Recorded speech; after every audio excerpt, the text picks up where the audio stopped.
guys. Here's Island, Chapter 18, Day 28, 11:45 a.m. The country music was louder than ever, and Meaner was in an especially foul mood. That morning, his fellow guard, Mean, had failed to show up for work, leaving Meaner with a triple shift as JJ's jailer. The actor's son lay on his stomach on the hard concrete floor, his chin resting on folded arms. He had not set foot outside the storeroom since his guided tour of Taipei a day and a half before. He couldn't remember the last time he'd slept. They're going to kill you. The thought was a heavy-duty wake-up call, a piercing alarm broadcast directly into his brain whenever drowsiness was about to get the better of him.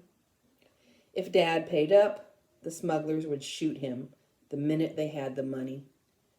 But even if Dad held out, they'd eventually get wise and whack him anyway. Better to stay awake, he told himself. Don't sleep through any of the little time you've got left. Even after the shipwreck and all those terrible weeks on the island, this was the first time JJ had thought seriously about what death would feel like. Blackness, nothingness, but just for him. That part was especially hard to accept. The rest of the world would go about its business. In California, there would be traffic and surfing and all-night Hollywood parties. On the island, his fellow castaways would continue to think about rescue. Even this lousy music would probably go on. "Howdy, partners," enthused the DJ. A string of lightning-quick Chinese was followed by the word hoedown. Great. My last memory is going to be Boxcar Willie. JJ stood up. "I'm changing the station," he said. Meaner regarded him, a bored expression on his face. JJ headed for the radio. "I'm serious.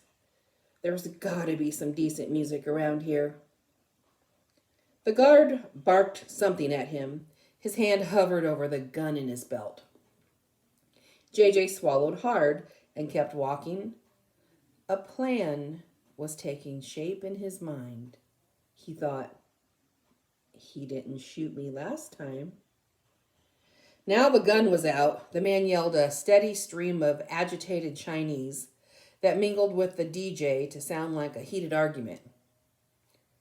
Just so long as he thinks I'm a country music hater, JJ thought.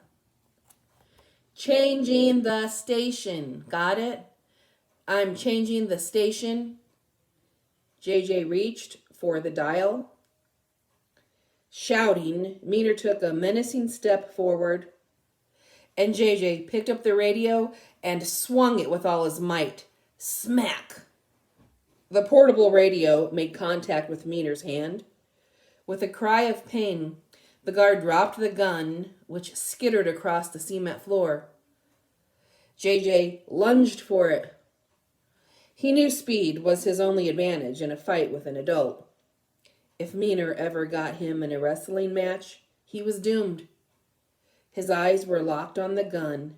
Only a few inches away, he reached for it, but Meaner hurled himself bodily into the way. Wham!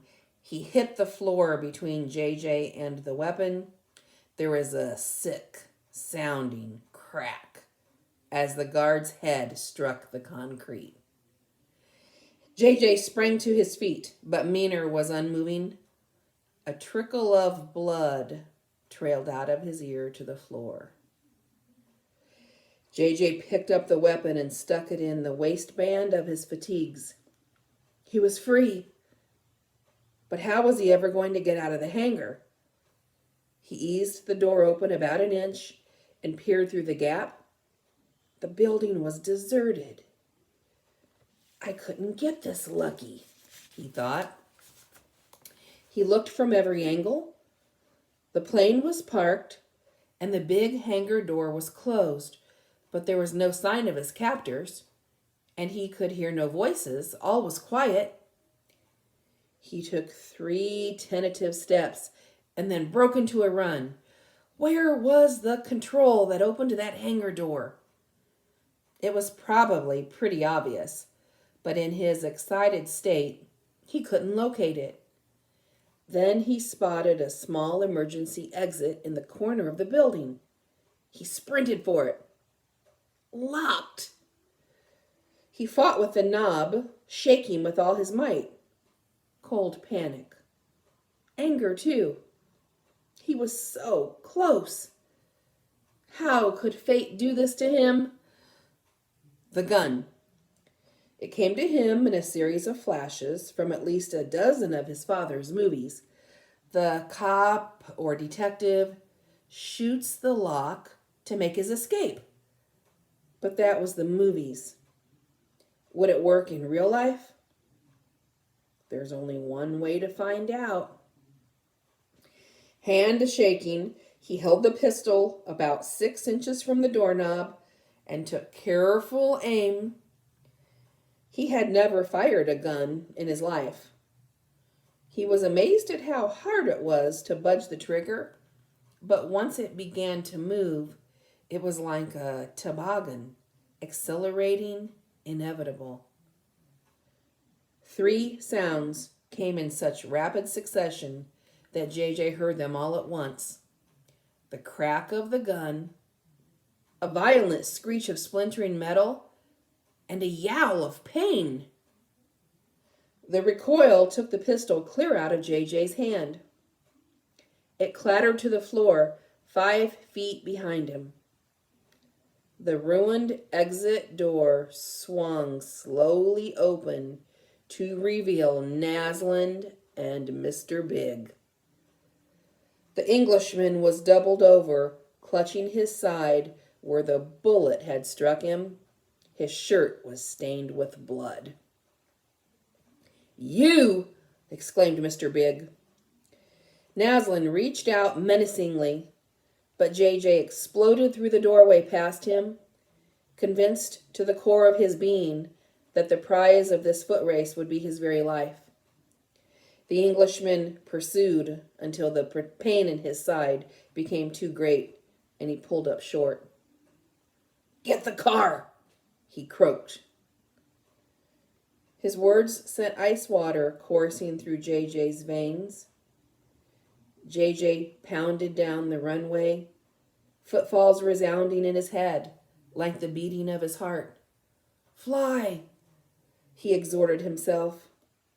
It was a moment of such crystal clear purpose, it was almost exhilarating. Speed equals escape. That simple law governed his entire universe. If it weren't for the terror that held him in its grip, he might have been cheering himself on. He turned off the runway onto a dirt road. All at once, his field of vision was filled with the front grille and headlights of a car coming up fast. There was no time to get out of the way. JJ vaulted onto the hood and rolled. A split second before the windshield hurtled into him, he tumbled off the car, landing in a heap in light underbrush. The squeal of tires. "Freeze! Hands on your head!" JJ didn't respond to the command. There were no moves left in him. Instead, he steeled himself for the impact of the bullets that would end this crazy ride. "Geez, don't shoot!" shouted another voice. It's him! It's Lane's kid!" That was when JJ took note of the vehicle that had almost obliterated him. It was a police car. Make some predictions. Make some guesses about what might happen. And stay tuned. I'll read Chapter 19 tomorrow. Remember, finish up your friendly letters and be sure that you turn that in a Google Doc. Bye, guys.